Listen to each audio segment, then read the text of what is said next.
Jadi nggak ada yang pernah tahu ini. Ini pertama kali. Cuman di sini. Mas. Astaga. Saya lebih setuju ada rohaninya aja yang selesai daripada pendetanya. Kepahitan sama batuan. Di film gue Enggak, pangkat masih kopral tapi gayanya udah kayak jenderal. Oke. Ada adegan first kiss lagi. Banyak yang sakit hati itu. Iya. Jadi sampai ada korban. Banyak banget Mas. Kok Lucifer kurang gizi gitu ya? Belum makan MBG itu mungkin.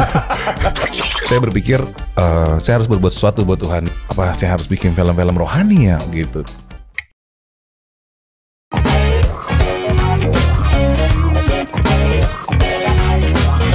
Oke, kembali lagi bersama dengan kami di PBB, Pendeta Marcel Saerang, bersama dengan seseorang yang tentunya sangat mungkin hari-hari ini, apalagi beberapa bulan terakhir menjadi perbincangan, baik bukan hanya filmnya saja, tetapi juga pribadinya. Jadi kita akan bahas film yang sempat jadi perdebatan, sempat jadi hal yang dibahas banyak orang. Ini dia film Gereja Setan, sutradaranya Brother Daniel. Apa kabar? Halo. Thank you udah diundang ke sini nih. Justru kita yang thank you banget. Kenapa? Karena sudah mau hadir ke podcast kami yang masih berjuang ini. Podcast kami yang masih baru 30 ribuan. Tapi sekali lagi kita terus berjuang supaya boleh jadi berkat. Jadi sekali lagi thank you banget sudah bisa hadir. Amin. Demikian podcast kita. Sampai jumpa di Udah selesai dong nih. Udah selesai ya. Oke, Brother Daniel. Yes. Sekarang sibuk apa? Kemarin kan heboh banget tuh film Gereja Setannya. Iya. Iya, tapi sekarang sibuk apa dulu sebelum kita masuk ke film Gereja Setannya? Sekarang lagi persiapan mau tayang film yang berikutnya, Jangan Seperti Bapak. Jadi sudah ada satu film lagi yang sudah mau tayang. Sudah mau tayang juga, lagi nunggu jadwal tayang. Sama lagi mempersiapkan buat bikin komunitas media ministry. Boleh sedikit tuh, komunitas media ministry itu gimana tuh? Jadi kita mau kumpulin anak-anak Tuhan yang memang mau pelayanan dalam bentuk media, film ataupun musik, supaya ini jadi bisa berdampak buat seluruh orang, mereka juga bisa diberkati dan memberkati orang lain gitu. Oke, berarti Brother Daniel punya misi, artinya untuk jadi berkat buat mereka yang mau dalam dunia media, betul, produksi, apalagi sekarang kan nggak bisa dipungkiri ini salah satu hal yang sangat dibutuhkan banyak orang zaman sekarang. Dan dampaknya sangat besar sekali, media. Betul. Karena sekarang orang banyak pengangguran, orang mau cari kerja, mau sekolah mahal gitu kan. Nah kita di sini mau memberkati orang-orang yang nggak mampu atau yang penting punya kemauan mau melayani. Kita kasih keterampilan mereka buat bisa acting, buat bisa nulis skenario, buat bisa megang kamera atau apapun lah, buat produksi. Supaya kalau ketika nanti kita produksi selanjutnya, kita juga bisa mempekerjakan mereka jadi dapat berkat gitu, bisa berkeluarga juga. Ini baru namanya diberkati untuk jadi berkat. Betul banget bro. Tuhan yang berkati komunitasnya. Amin. Kalau mau gabung di komunitas itu, boleh banget. Caranya? Tinggal datang aja nanti ke komunitas kita. Rencana sih baru dua minggu sekali. Kita baru tanggal 10 Oktober nanti pertama kali kita mau bikin ibadah pertama. Nanti diposting juga mungkin di Instagramnya Brother Daniel. Iya pasti. Oke, nice. Nah balik lagi ke filmnya. Ke film tadi, film yang baru apa? Jangan Seperti Bapak. Jangan Seperti Bapak. Ya, betul. Sedikit gambarannya tentang apa tuh? Ini tentang seorang gadis yang mempunyai bapak mafia, gangster gitu. Oh wow. Nah, tapi segangster-gangsternya seorang bapak, sepenjahat-penjahat orang bapak, dia pasti nggak pengen anaknya jadi seperti dia, makanya judulnya Jangan Seperti Bapak gitu. Oh, oke. Jadi artinya Jangan Seperti Bapak ini dari perspektif si ayah ya? Dari perspektif ayah, betul. Oh, keren. Nah, kita balik lagi ke film yang fenomenal, yang kontroversial, dan saya juga ada yang menghujat gara-gara film itu. Ada yang promosi, ada yang saya kan promosi ya kan, saya tahu di Instagram, sampai ada yang menghujat sampai komentarnya, Tuhan pedes banget. Ada teman pendeta lagi ngomongnya pedes banget ya Tuhan Yesus. Sampai ada yang bilang, dibayar ya apa segala macam ya. Nanti kita akan jelaskan itu ya. Betul. Oke. Tapi thank you banget loh, Pastor Steve udah udah support kita, udah mau datang nobar gitu kan. Iya, puji Tuhan. Itu jadi suatu hal yang luar biasa buat kita sih. Iya, dan tempat nobar juga dekat kan di Karawaci, jadi dekat rumah saya aja. Nah, oke. Nah, film itu memang kontroversial ya. Benar. Bahkan ada beberapa hamba Tuhan sebelumnya yang memposting, katanya juga dihujat ya. Iya, banyak banget hamba Tuhan yang support kita malah dihujat gitu sama. Dihujatnya seperti apa tuh mereka? ada yang bilang ya di macam-macam lah dikatain, wah kamu udah gila ya, ngapain kamu promosiin film Gereja Setan gitu. Itu kan film jahat gitu, film iblis gitu. Padahal mereka nggak tahu gitu, message-nya ini sangat penting banget, sangat bagus banget gitu. Dan bisa dipastikan ya orang-orang yang komentar itu bilang ini jahat dan lain sebagainya, artinya nggak nonton belum filmnya. nonton, pasti belum nonton, pasti belum nonton. Karena kalau yang udah nonton pasti mereka akan lihat, wah ini banyak banget hal yang bisa dipelajari, yang bisa diambil dari film ini gitu. Bahkan saya waktu hari pertama tayang itu di Manado, saya pergi ke sana sama Bro Mongol, sama pemain utamanya Kathleen juga, sama teman partner produser saya Pak Niko. Gitu kita selesai nonton itu kan ada ketemu sama para fans, sama yang nonton, ketemu sama Mongol sama apa, dan saya di situ saya ngeliatin dari jauh doang. Tiba-tiba ada beberapa bapak-bapak sama ibu-ibu sama keluarganya lah pada datangin kita, pada salamin kita, terima kasih ya Pak, ini filmnya sangat memberkati banget.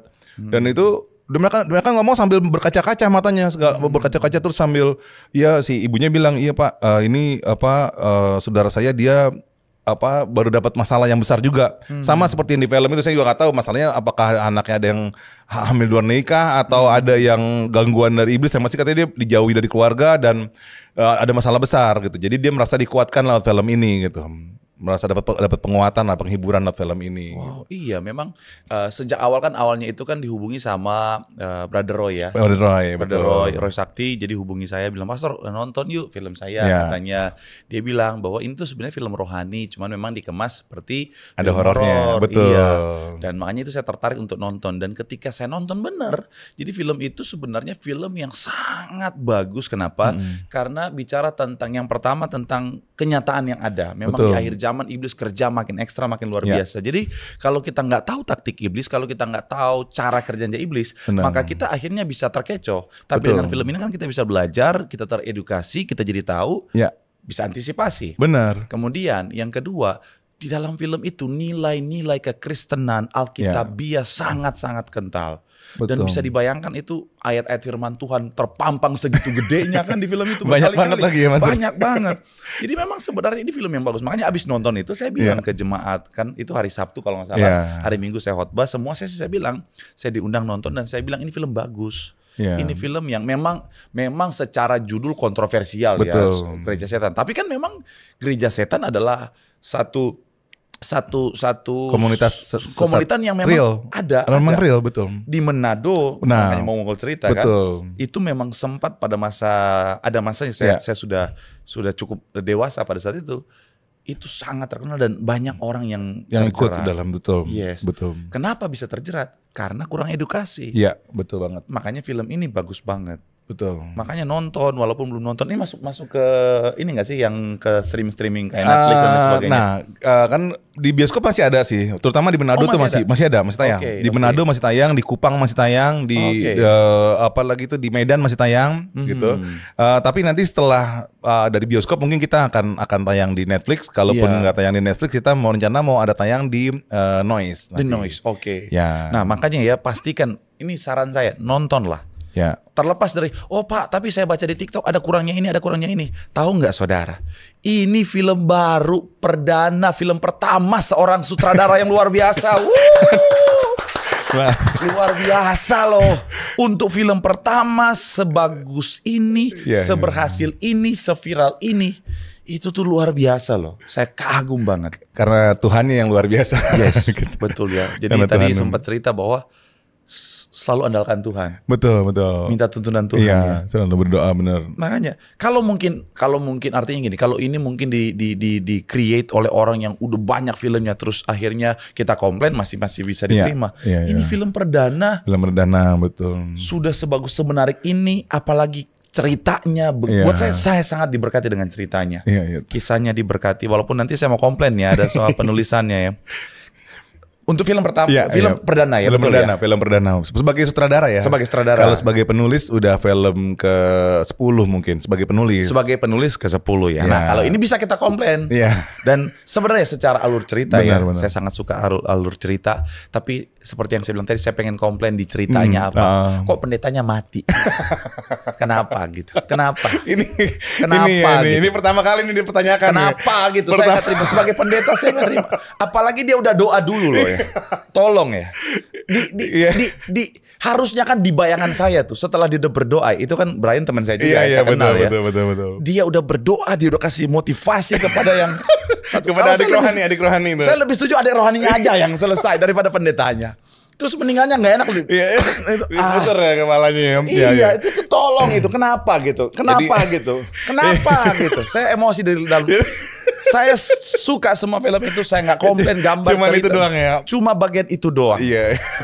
Jadi saya buka aja pertama kali di sini loh, Pastor Ning, saya buka nih beneran nih. Iya, nggak ada yang pernah nanya. Ada yang pernah nanya, cuman nggak masuk dalam podcast. Ada yang pernah nanya. Padahal juga penasaran gitu, hamba betul. Kok itu itu kan dari awal dia selalu ngomong perkatakan firman Tuhan, apa Tuhan yang akan membela, kok kenapa dia mati gitu. Nggak, saya mau nanya dulu deh. Bro Daniel, kepahitan sama Mbak Tuan. Enggak apa-apa, jujur aja. Kalau memang ada dendam gitu. Pendetanya Bro Daniel, hati-hati ya. Okay. Karena Bro Brian ya temen juga kan. Justru aku pertama kali ngeliat Bro Brian di IG gitu, pas ngeliat, wah ini konten orang gokil juga, keren gitu kan. Tuhan sayang sama lo. Jadi kalau saat saya lagi ngerutu, lagi kesel gitu, pas lihat konten dia, wah iya. Jadi adem lagi tuh hati tuh. Bukan kesel ya, makanya. Bukan. Di film gue enggak. Justru saya malah, wah ini kalau gue bikin film satu ketika pasti gue harus ajak dia nih. Dan bener, pas saya lagi bikin Gereja Setan, wah ini kan ceritanya kan si tokoh utamanya kan diculik gitu kan, disekap sama si anggota Gereja Setan sama Mongol CS gitu ceritanya.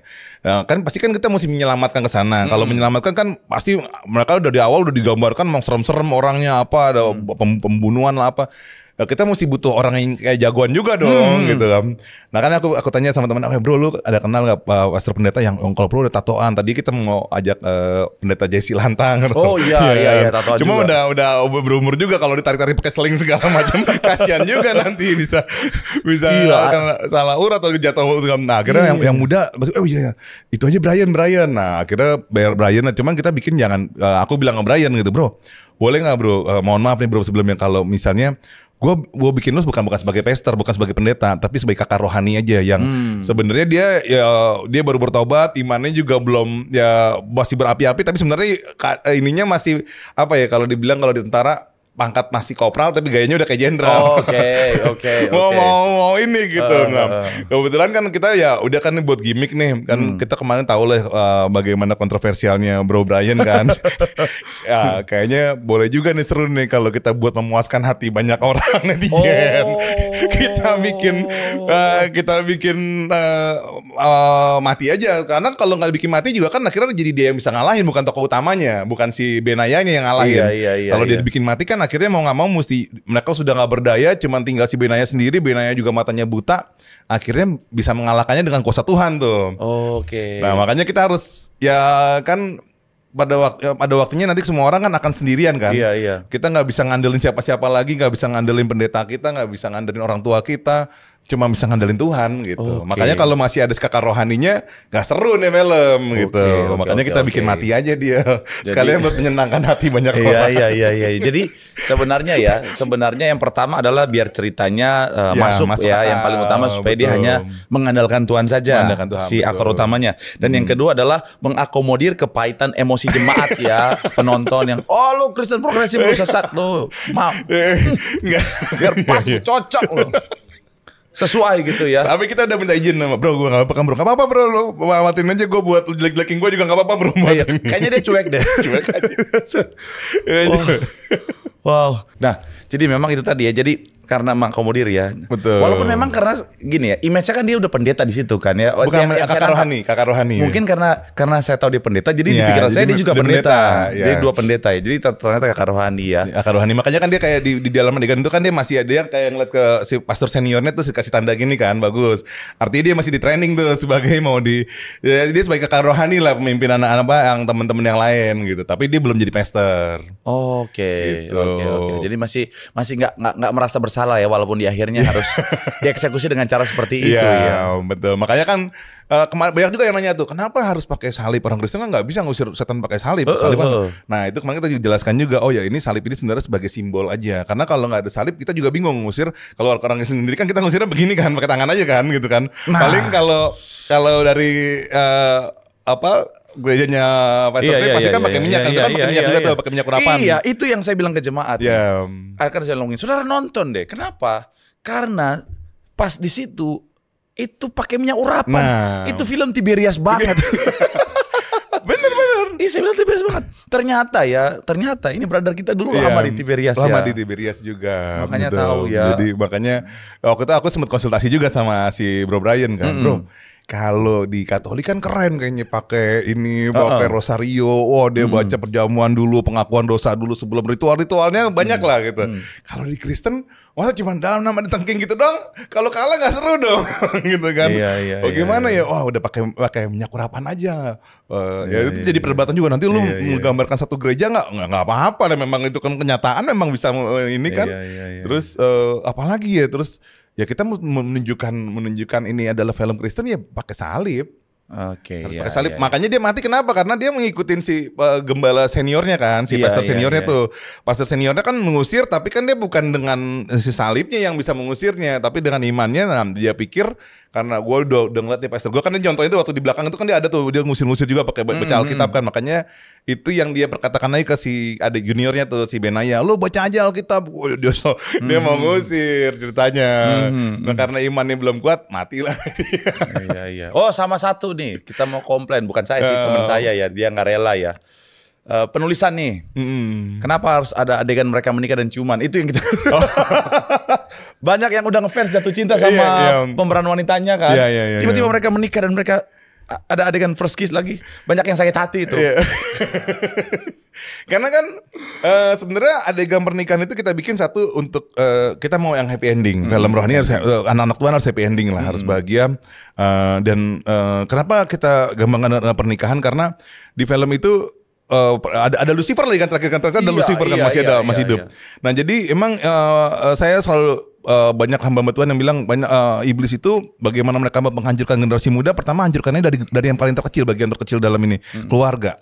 Makanya kita menggambarkan bagaimana ketika ada sebuah keluarga yang mau dibina, si iblis pasti udah siap-siap tuh dia mau menghancurkan keluarga ini. Karena kalau keluarganya dihancurkan, orang tua dihancurkan, jadi broken home, anaknya juga jadi broken home lagi, ini segala macam, itu pasti akan makin banyak yang ini gitu.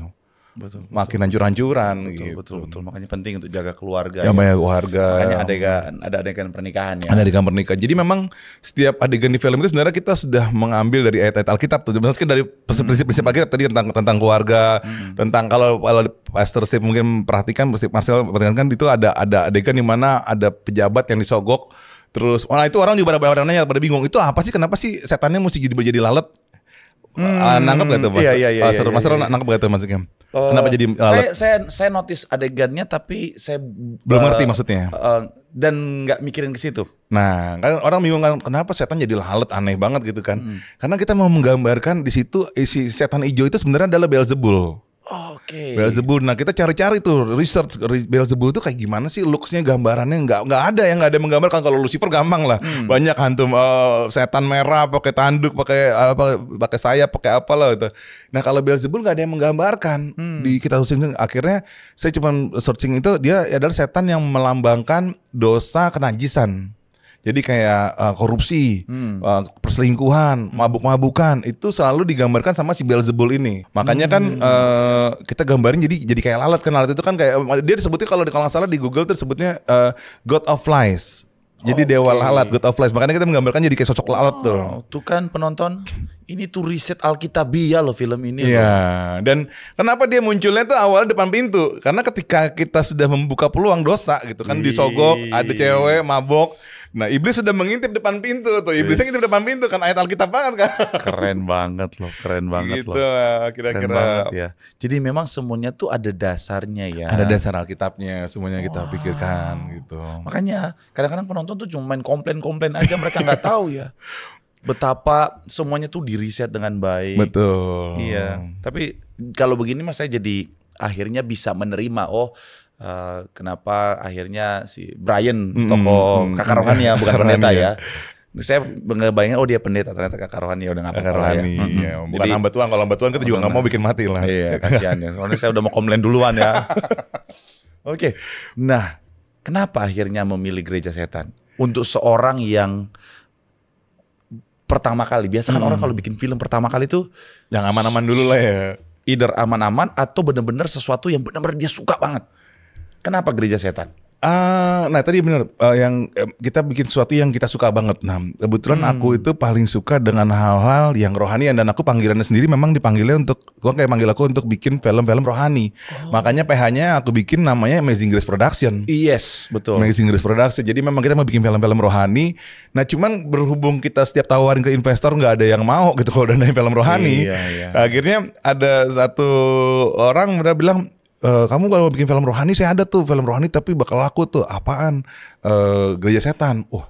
Ya juga kan, tapi harus Mongol yang main gitu kan. Iya. Mongol teman komsel saya. Pas banget gitu kan, Mongol teman komsel juga gitu kan, teman komsel ya, kita juga. Jadi akhirnya aku telepon Mongol, bro, kita bikin. Nah itu juga itu udah lama juga sebenarnya itu pengen bikin film itu, nggak ada yang mau bikin kan, cuma nggak ada yang berani kan. Nah akhirnya ketemulah sama Bro Roy Sakti sama Pak Niko gitu. Kepikirannya tahun berapa dulu? Kalau mau bikin film rohani udah lama banget, dari 2013 itu udah mau bikin film rohani. Kalau mau bikin film Gereja Setannya sih kira-kira 5 tahunan lah ya, 5 tahunan. Pas pandemi ya? Pas pandemi gitu. Ketemu sama salah satu, ada investor dulu, dia bilang mau bikin film Gereja Setan gitu. Cuman dianya nggak jadi, akhirnya kita ketemu sama Bro Roy Sakti gitu. Jadi memang orang-orang kan kalau horor kan orang mikirnya kalau horor untung nih kan. Iya. Pasti filmnya untung rata-rata gitu kan. Jadi mereka pada mau. Nah padahal kalau aku kan tetap aja karena ya lu mau bilang mau horor mau untung, ya kita tetap aja bikin sesuai dengan passion kita, rohani kita bikinnya. Makanya orang, kalau orang umum mungkin banyak yang kecewa, kok filmnya kayak gini gitu. Harapannya kan horornya apa? Apa namanya, jump scare-nya yang serem segala macam ya. Kita kan, aku udah tahu dari awal kalau bikinnya terlalu serem orang gereja nggak mau nonton nih. Iya. Cuman setelah kita bikin buat orang gereja pun ternyata memang pihak gereja pun terpecah dua, mungkin ada yang dukung ada yang enggak. Tapi gak apa-apa ya, at least kita nggak perlu ada jutaan orang yang nonton atau apa, tapi kalau kan Alkitab kan berkata kalau satu orang aja bertobat, surga bersukacita kan.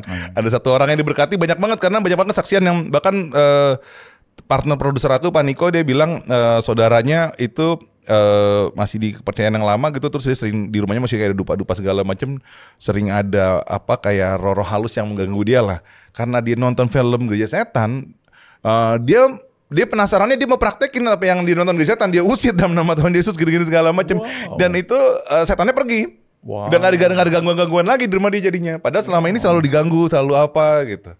Jadi ya menurut aku sih nggak perlu orang nonton banyak. Aku sih selalu bilang kalau filmnya banyak nonton sejuta-jutaan ya itu puji Tuhan gitu. Tapi kan yang berkati cuman investor. Tapi kan kalau ada satu orang yang bertobat, satu orang yang diberkati dengan dikuatkan atau dengan film ini kan, buat aku kan surga yang bersukacita kan. Itu perasaan itu yang nggak bisa nggak ada nilainya lah istilahnya. Dan memang kan sekali lagi kita dipanggil bukan untuk menyenangkan semua orang, tapi kita dipanggil untuk jadi berkat bagi banyak orang. Dan itu tadi, kita nggak bisa menyenangkan semua orang, kita nggak bisa memenuhi 100% ekspektasi orang, karena yang nggak usah jauh-jauh, Tuhan Yesus aja hidup kan, nggak semuanya senang, nggak semuanya mendukung, tetap ada yang nggak suka. Tapi balik lagi yang paling penting adalah 1-2 orang saja bisa diberkati, bisa diselamatkan, surga bersukacita. Betul, apalagi ini yang nonton ratusan ribu kan, ratusan ribu yang nonton, puji Tuhan banget. Oke, Gereja Setan, dan produksinya berapa lama? Produksi dari Januari 2024. Produksi yang lama CGI-nya itu pun kita kemarin sebenarnya masih merasa kurang puas, masih pengen diperbaiki lagi, cuma karena sudah harus tayang, udahlah. Ya udah dengan semaksimal apa adanya kita tayangin. Saya tuh mungkin bukan orang yang kompeten dalam dunia film ya. Berarti dari Januari 2024. Itu berarti termasuk cepat ya? Atau lama? Ya, sebenarnya produksinya cepat. Kita cuman syutingnya itu nggak nyampe sebulan. Persiapan juga nggak nyampe 2 bulan. Cepet semuanya, cuman yang lama itu kan nunggu jadwal dari bioskop kan. Nunggu jadwal tayangnya itu yang agak lama tuh. Itu sampai kurang lebih sekitar 6 bulanan lah itu. Sama CGI-nya kemarin kita tuh bikin CGI-nya karena film pertama kan, jadi banyak hal yang teknis yang aku kurang ngerti juga nih, kurang paham. Jadi pas ngeliat hasil syutingnya kok gini ya. Terus ngakalannya gimana nih pakai CGI akhirnya. Gitu. Bagian apa yang paling sulit? Lucifer-nya. Lucifer sama Beelzebulnya. Jadi awalnya itu sebenarnya Lucifernya nggak seperti itu. Awalnya itu orang pakai makeup, pakai properti Lucifer, pakai tanduk, pakai apa. Oke. Cuman waktu itu karena buru-buru akhirnya yang memerankannya dapat gitu, orangnya kok agak kurus ya gitu. Kok Lucifer kurang gizi gitu ya. Belum makan MBG gitu mungkin. Terus habis itu karena kurus badannya, wah ini kurang keren. Lu bisa bilang warna makeup, bisa lu shading gak badannya biar kelihatan kotak-kotak gitu. Di shading sama dia, kasih hitam-hitam kayak biar ada bayangan, malah jadi kayak orang India. Garis hitam-hitam. Akhirnya aku pikir, wah ini gak bener nih kalau gini mau malu-maluin. Akhirnya udah pakai CGI aja deh, ganti pakai Lucifer CGI. Iya. Sama Beelzebulnya juga sama gitu. Kurang oke lah si pemerannya dan prostetiknya kurang gitu. Ini jadi ya udahlah kita, karena ya semuanya juga banyak kan yang di sini orang-orang pertama sebenarnya. Produsernya juga film pertama, sutradara film pertama, terus juga orang prostetik makeupnya orang pertama kali juga di film. Jadi ya dia kalau dibuat makeup fashion show segala macam bagus, tapi kalau buat di film baru pertama kali juga. Dan itu tadi makanya yang sangat diapresiasi adalah baru pertama tapi sudah seperti ini exposure-nya kan. Ya, betul. Hasilnya itu sangat harus diapresiasi ya. Dan ya itu tadi banyak yang diberkati. Ya, amin. Makanya kita nggak sabar untuk nunggu film selanjutnya. Amin. Yang paling menegangkan atau paling berkesan selama produksi film itu apa? Yang paling berkesan itu saya selalu sukacita ya pas saat syuting. Jadi itu syuting banyak teman-teman saya bilang, wow kalau syuting sama sutradara ini nih hebat nih, bisa sampai 24 jam syutingnya nggak berhenti capek, nggak capek gitu kan. Nah pas saat sama saya itu dia baru ngalamin ternyata juga, wah lu mah gila lu syuting saya syuting tuh 36 jam nggak berhenti. 36 jam 1,5 hari, jam 5 subuh kita sampai, udah segala macam sampai besoknya jam 1 siang. Tuh adegannya fighting apa segala macam itu saya nggak ngerasa capek sama sekali. Bahkan kameramen DOP saya udah tidur ganti-gantian. Ini semua udah pada tidur gitu. Astrada ada 2 orang sama co-director udah pada tidur semuanya.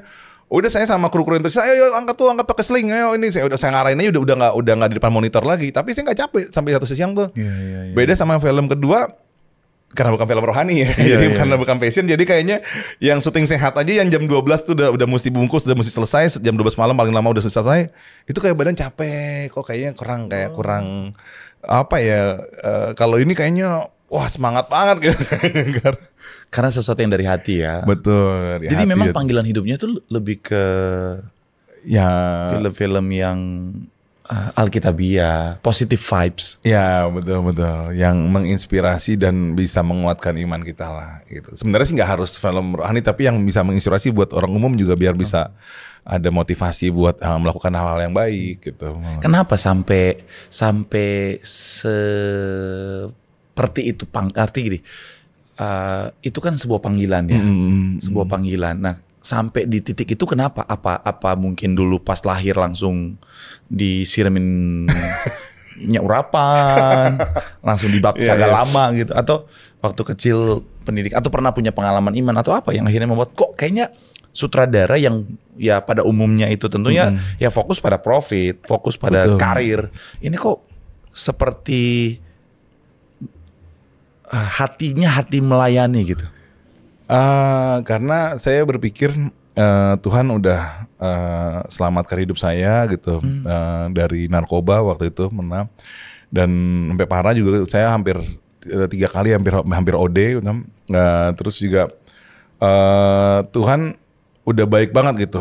Saya ngalamin jatuh bangun tuh bener-bener nikah juga sampai 3 kali, makanya kan jatuh bangun banget saya dalam hidup saya, bener-bener apa ya, tapi Tuhan selalu pulihin lagi, selalu bangkitin lagi gitu. Saat saya udah jatuh, udah mau nyerah, Tuhan selalu ini lagi. Dan di situ saya berpikir saya harus berbuat sesuatu buat Tuhan. Dan ketika itu kalau nggak salah saya ingat banget pertama kali saya memutuskan untuk bikin film-film rohani, karena ada waktu itu teman komsel kita Bro Dylan Aiden tuh, Aiden Idol waktu lagi itu juga lagi koma lah, sakit, terus kita mau doain, terus saat itu kita doa di soaking room di Plaza Indonesia itu kita sama teman-teman. Terus saya ingat banget saya berdoa sama Tuhan, saya harus bikin apa ya Tuhan ya buat Tuhan, kayaknya penting gak sih ikut-ikut komsel begini gitu kan. Kalau misalnya ini saya mesti apa, terus kayak Tuhan kayak pas saya berdoa itu Tuhan kayak jawab, ya lakuin dengan muliakan nama saya dengan apa yang bisa kamu lakukan. Kan saya kan kerjaan di sinetron kan waktu itu kan, di sinetron, di film juga nulis sebagai penulis gitu. Terus aku pikir apa saya harus bikin film-film rohani ya gitu. Saya minta tanda sama Tuhan dan Tuhan kasih tandanya sangat luar biasa unik, dan saya pikir saya nggak perlu ini, tapi saya tahu ini tanda dari Tuhan kalau Tuhan akan menyertai jalan saya untuk bikin film-film rohani gitu. Wow. Jadi berawal dari panggilan hidup karena diproses ngalamin pertolongan Tuhan di masa sukar. Di masa sukar ngalami titik balik lah dari waktu hidup akhir hancur-hancuran gitu. Padahal sebenarnya ya dulunya saya dari keluarga Kristen taat lah gitu. Iya, namanya udah alkitabiah banget kan. Daniel kan. Benar. Artinya pernah dalam pergaulan yang buruk.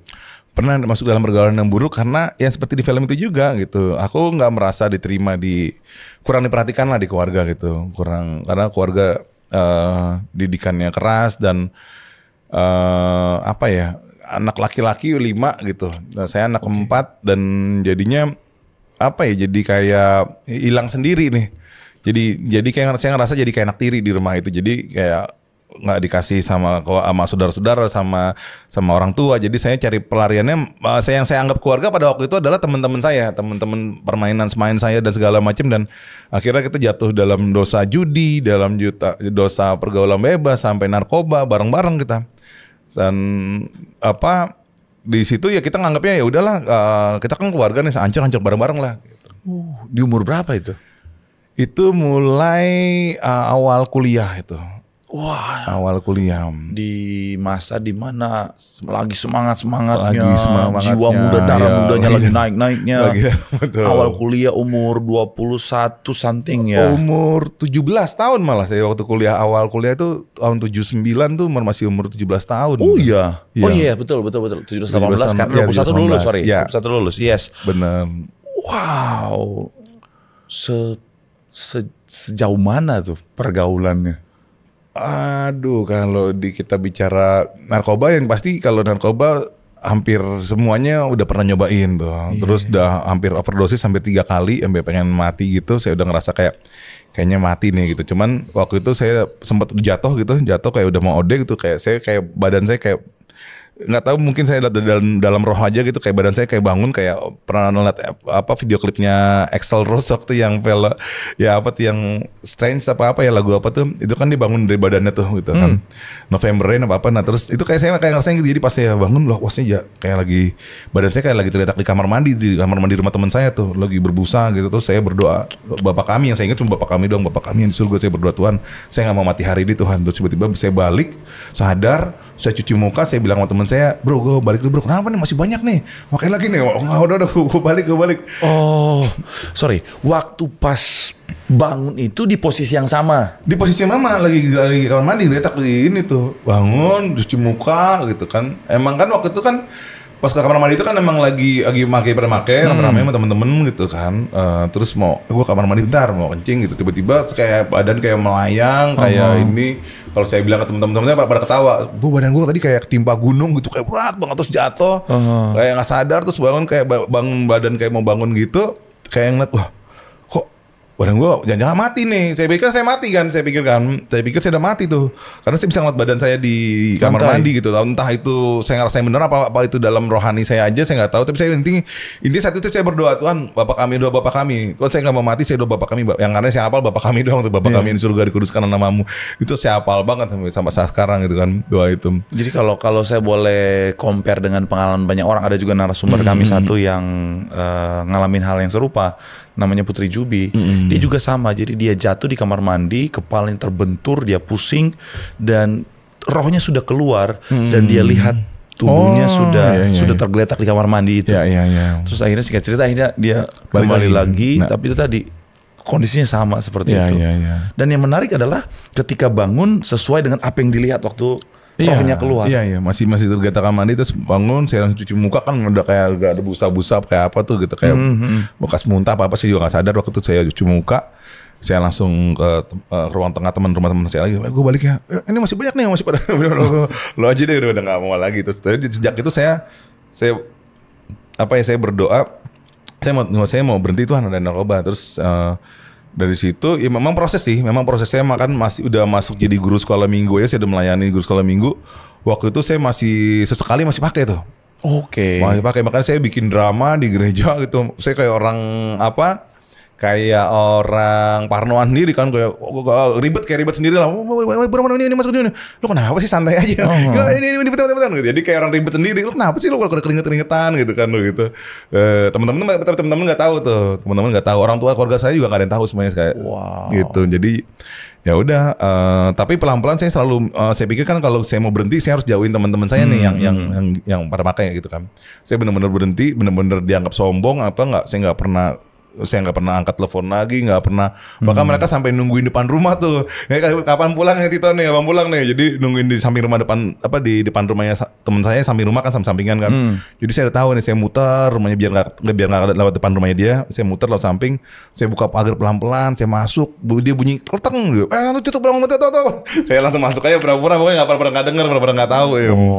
Nah, banyak kan nih bilang kalau namanya narkoba itu kan ya ketagihan ya. Ketergantungan. Direhabilitasi atau apa? Enggak sempat direhabilitasi. Untungnya tapi bisa lepas. Puji Tuhannya memang kayak memang Tuhan yang bantu kita untuk lepas aja dari situ. Karena kalau bukan keinginan pribadi, kalau bukan karena keinginan kita sendiri, terus bukan Tuhan yang menolong, mau direhabilitasi, mau diapain pun nggak akan bisa menolong sebenarnya. Jadi dari diri sendiri, dan salah satu cara adalah menghindarkan diri dari pergaulan itu ya. Iya, itu pasti harus. Kalau kita masih di situ nggak akan bisa lepas. Harus pergi dari pergaulan yang komunitas yang ada orang-orang yang masih tersangkut dengan narkobanya. Jadi tinggalkan supaya sekali lagi kemauan diri kita makin kuat. Andalkan Tuhan dan ternyata bisa. Bisa, betul. Wow, betul. Berapa lama tuh ketergantungan waktu itu? Itu dari awal kuliah 97 sampai 2013 terakhir saya pakai. 2013 sebenarnya juga udah nggak pernah mau pakai lagi itu, cuman udah sempat bersih tuh berapa tahun tuh, cuman waktu itu temen ngajakin, bro, gue lagi di salah satu diskotik terkenal Jakarta, gue lagi sini nih, lu datang sini nih, kita ini daerah kota, jangan-jangan daerah kota. Cucu Eyang juga aja. Cucu Eyang banget. Iya ya, betul ya. Iya. Lantai 4 tuh pokoknya. Aduh. Itu dari situ kosan saya seberangnya. Seberangnya ya, bener-bener. Yang masih pakai cap dulu. Ya betul masih pakai cap. Angkat tangan biar nggak hilang cap. Masuk Kamis pulang Senin. Iya, benar. Itu alumni juga di situ, mana alumni.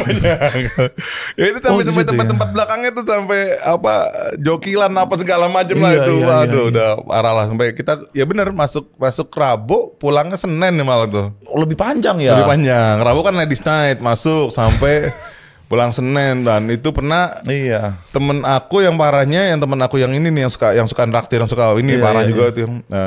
Dia parahnya dia padahal dari bukan believers tapi dia pacaran sama guru sekolah minggu.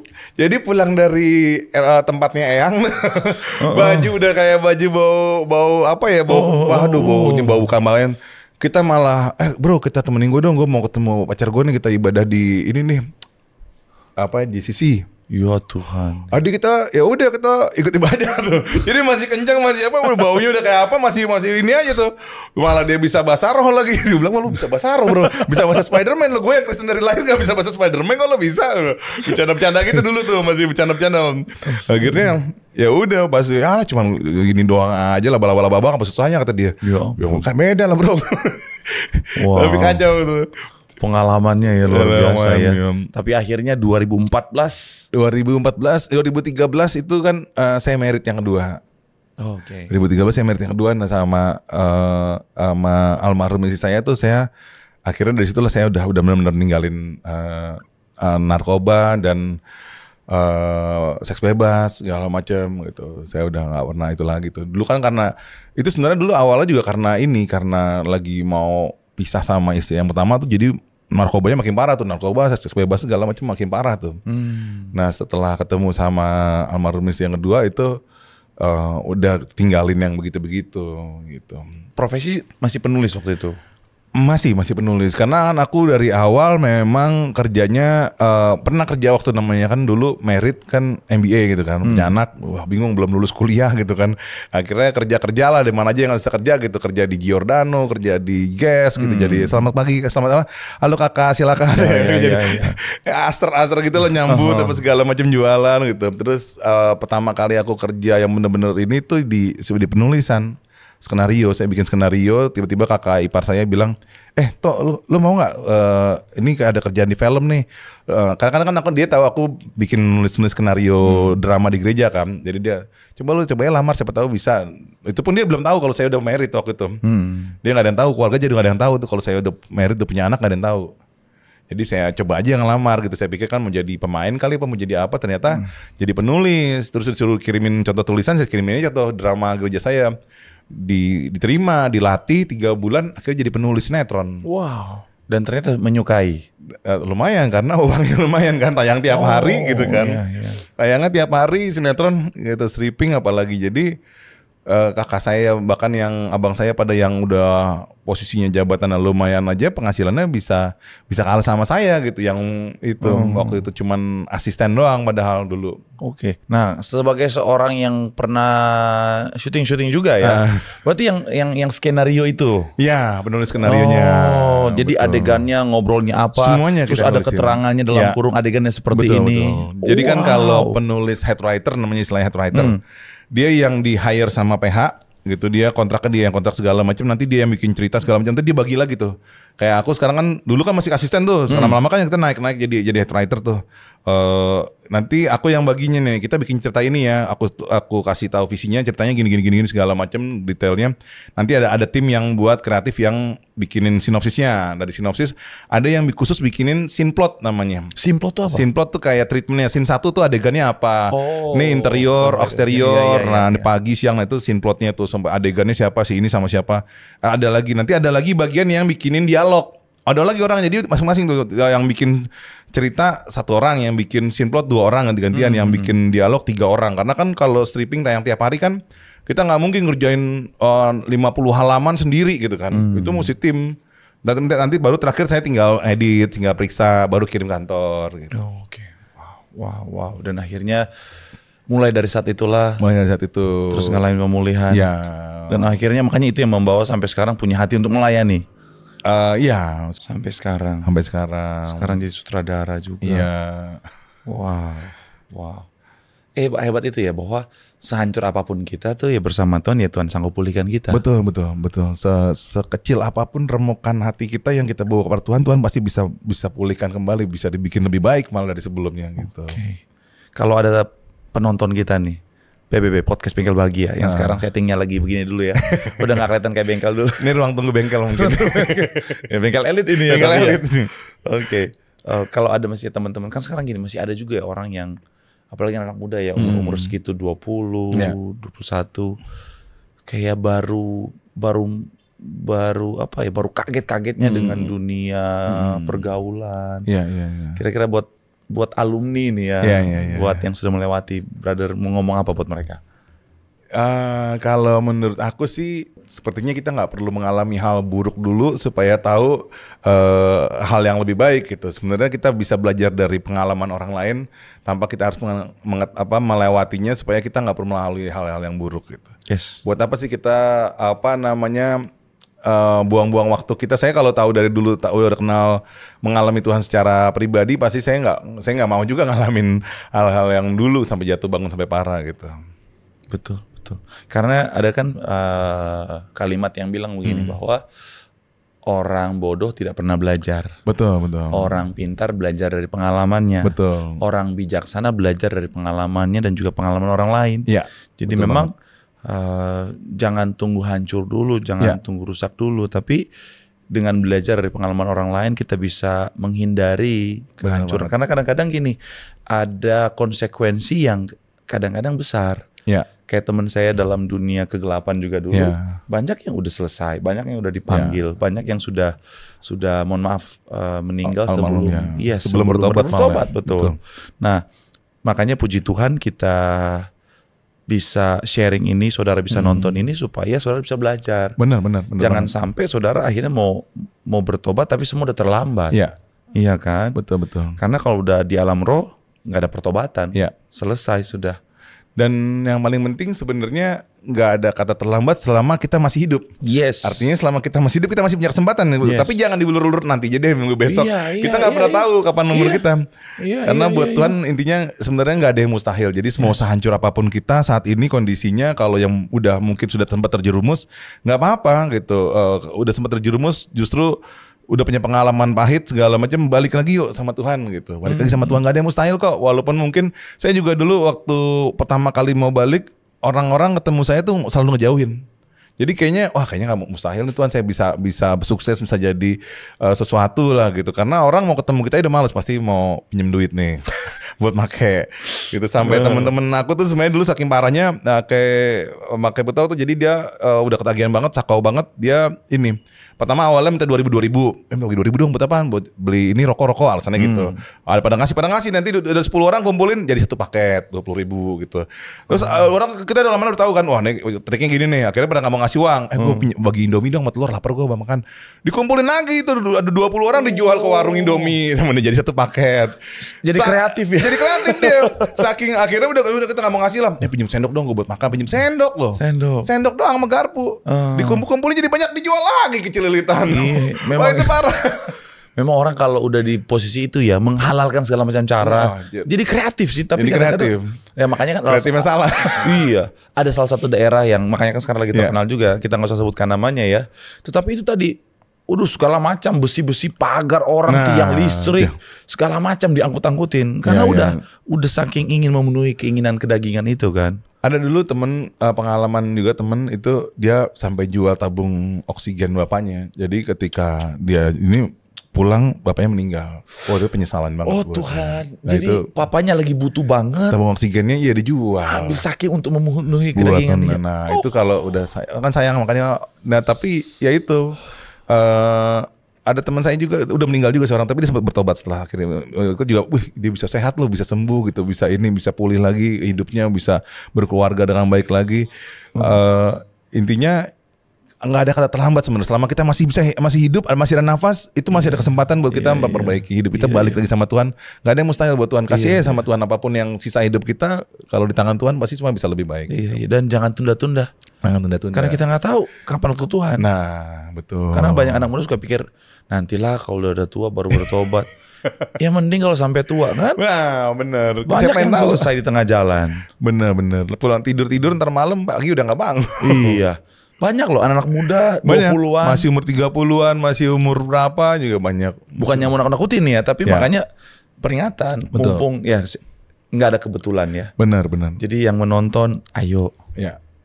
Cepat-cepat berhenti, bertobat. Udahlah. Udah nggak keren lagi lah gitu. Udah bukan masanya lagi lah. Bener. Sekarang kan makanya orang tren itu prestasi, investasi, olahraga, lari itu. Yang positif-positif lah. Dan yang penting adalah gabung komunitas multimedia. Amin. Sebenarnya komunitas manapun asal yang penting selama komunitas itu bagus, baik gitu. Apalagi komunitas-komunitas di gereja gitu. Itu akan sangat mempengaruhi kehidupan kita karena kita kalau di luar komunitas, hidup kita bahaya banget. Yes. Anggapannya kayak domba yang di luar komunitasnya itu serigala kapanpun bisa menerkam dia. Tapi kalau dalam komunitas minimal serigalanya takut juga gitu kan kalau mau menerkam banyak nih gitu kan.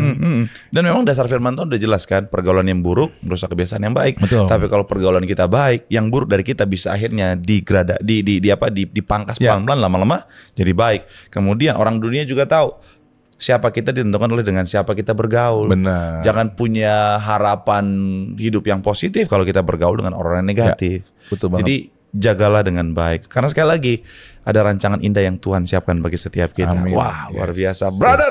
Thank you banget buat obrolan yang luar biasa. Banyak banget yang kita mau kulik, apalagi buat film yang baru. Tadi sebenarnya pengen nanya begini, waktu produksi Gereja Setan kan harus ada riset kan, namanya bikin film kan. Pasti. Nah itu masuk ke Gereja Setan atau enggak, sampai ke dalam atau enggak. Cuman karena ada alumninya di sana, mungkin nanya langsung kan. Jadi makanya iya, udah ada alumni, ada narasumber yang terpercaya gitu ya. Sampai dia ngerti banget semua detail-detail buat manggil Lucifer gimana, ininya gimana, ritual tangannya itu semua diiniin. Iya loh, dan sampai detail-detail yang itu yang ya darah, cincin yang cincin darah. sengaja buat itu ada cincin ada kayak duri tajamnya tuh. Itu kan jadi berdarah kan, darahnya itu yang jadi ininya tuh ikatannya tuh. Karena kalau katanya kalau yang orang yang pernah masuk dalam satanik ikatannya itu adalah darah dengan darah. Makanya ada darahnya dia disimpan terus minum darah darah bayi yang di blender segala macem gitu. Dan itu kan memang itu karena gini, karena dulu pernah di Manado pernah ada sebesar itu komunitasnya dan cukup terkenal, dan itu cerita itu memang beredar seperti itu di sana. Dan pernah lihat beberapa video juga itu. Jadi mereka tusuk gitu terus ambil darahnya orang random. Iya. Makanya waspada, harus selalu hati-hati. Filmnya sangat memberkati sekali. Amin. Kita tunggu film mafianya. Amin. Kita tunggu film-film rohaninya juga nanti akan ada lagi kok Pak. Oh, ada lagi? Ada dong, kita kan panggilannya film rohani. Kita mau bikin sudah mulai produksi. Belum, kita masih pikirkan yang mana duluan yang mau kita bikin, karena banyak banget yang mau kita bikin. Ada kisahnya, ini boleh disebutkan nggak? Kita lagi approach ke Pastor Yeri Patinasarani juga buat angkat kisah tentang bapaknya yang seorang legenda sepak bola. Ya, yang meninggalkan karirnya di saat puncak karir untuk merawat anaknya sehingga jadi sembuh dari narkoba segala macam. Jadi kita lebih ke bagaimana kasih bapaknya itu yang mau kita angkat gitu. Keren banget. Terus ada lagi juga kisah tentang Andrew Chan yang kasus bom Bali 9 itu, yang dihukum mati, yang saat ditembak mau dihukum mati dia nggak mau pakai tutup mata, dan dia waktu saat jalan mau ke tiang hukuman matinya dia nyanyi lagu Bless the Lord of my soul. Jadi itu kisahnya nyatanya juga keren banget itu. Bener-bener dia pada saat dia ada kesempatan buat kabur pun dia nggak mau kabur, dia bertobat, benar-benar bertobat di dalam penjara. Wow. Saya cukup suka penikmat film ya. Dan ketika nonton film yang based on true story, itu tuh feel-nya beda. Betul. Iya kan, karena gini, ya karena kita juga sudah mengerti proses produksi, jadi kadang-kadang sebagus apapun filmnya, ya kita tahu ini fiksi ya. Tapi kalau based on true story, itu betul. Tuh wah. Apalagi kalau misalnya endingnya ada foto-fotonya. Gitu. Karena benar-benar kita bisa tahu bahwa ini tuh real kejadiannya. Betul. Yes. Wah, kita nggak sabar pengen nonton yang film true story semua kita yang benar-benar dari kisah hidup memberkati. Pastor Yeri, kemudian yang Andrew Chan gitu, terus No Manson. Oh iya, No Manson juga. Dengan No Manson kita mau bikin. Kan hala kita doh. Iya. Saya masuk deh. Pastor ya hala kita juga. Hato marhojot. Saksang lapo. PPK. Oh, haleluya. Oke, ditunggu filmnya itu ya. Yang pasti film mafia sama film yang story tadi. Kapan produksinya rencananya? Secepatnya lah kita. Kita juga lagi nunggu hasil pendapatan dari Gereja Setan juga kan untuk belum ditransferkan. Kan masih tayang soalnya kan. Masih tayang ya. Jadi sekali lagi buat teman-teman semua yang menyaksikan podcast ini, saya sarankan yuk nonton film Gereja Setan. Saya sekali lagi nggak mendapatkan keuntungan apa-apa, saya nggak dibayar, tapi karena film itu memberkati saya. Film itu memberkati. Ada banyak nilai yang baik yang bisa diambil di sana. Ada banyak pesan firman Tuhan yang bisa diambil di sana. Dan saya rindu saudara juga boleh diberkati. Benar.